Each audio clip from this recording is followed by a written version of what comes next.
Hello friends, welcome back. അപ്പോൾ ഉമ്മച്ചി moles എന്ന യൂട്യൂബ് ചാനലിലേക്ക് എല്ലാവർക്കും സ്വാഗതം. അപ്പോൾ ഇന്നത്തെ വീഡിയോ എന്താണെന്ന് വെച്ചാൽ, ഇപ്പോൾ പുഞ്ചപ്പാടൊക്കെ ഉള്ളതുകൊണ്ട് ഞങ്ങൾ അവിടെ പോയപ്പോൾ എടുത്ത കുറച്ച് വീഡിയോസും ഫോട്ടോസൊക്കെ ആണ്. അപ്പോൾ പിന്നെ അവിടെ തന്നെയായിട്ട് വേറൊരു സ്ഥലത്ത് നിറയെ കാട് പിടിച്ച പോലത്തെ ഒരു സ്ഥലം ഉണ്ട്. അവിടെ നല്ല രസമാണ് കാണാൻ. അപ്പോൾ ഞങ്ങളവിടെ പോയപ്പോൾ ഒരു തല പോയ തെങ്ങിൻ്റെ മുകളിൽ ഒരു കിളി അടയിരിക്കുന്നത് കണ്ടു. അത് കണ്ടപ്പോൾ നല്ല രസം തോന്നി. പിന്നെ അവിടെ തന്നെയായിട്ട് നിറയെ കാട് പിടിച്ച നിറയെ തെങ്ങുകളും മരങ്ങളൊക്കെ ആയിട്ട് തിങ്ങി നിറഞ്ഞ ഒരു സ്ഥലമായിരുന്നു. അപ്പോൾ അതിനുള്ളിൽ കയറിയപ്പോൾ ശരിക്കും ഒരു കാടിനുള്ളിൽ കയറിയ പോലത്തെ ഒരു ഫീലിംഗ് ഉണ്ടായിരുന്നു. അപ്പോൾ നിങ്ങൾ എല്ലാവരും ഇത് കണ്ടു നോക്കൂ.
വെറുതെ ഒരു രസത്തിനെടുത്ത വീഡിയോ ആണ് കേട്ടോ. അപ്പോൾ എനിക്ക് കണ്ടപ്പോൾ നല്ല രസം തോന്നി. അപ്പോൾ നിങ്ങളുമായിട്ടൊന്ന് ഷെയർ ചെയ്യാമെന്ന് വിചാരിച്ചു.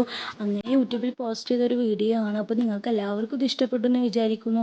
ഇഷ്ടപ്പെട്ടാൽ നിങ്ങൾ തീർച്ചയായും ലൈക്ക് ചെയ്യുക, ഷെയർ ചെയ്യുക, സബ്സ്ക്രൈബ് ചെയ്യുക. അപ്പോൾ ഇൻഷാ അള്ളാ അടുത്തൊരു പുത്തൻ വീഡിയോ ആയിട്ട് ഞാൻ തീർച്ചയായും വരും. അപ്പോൾ അതുവരേക്കും ഓക്കെ, ബൈ ബൈ.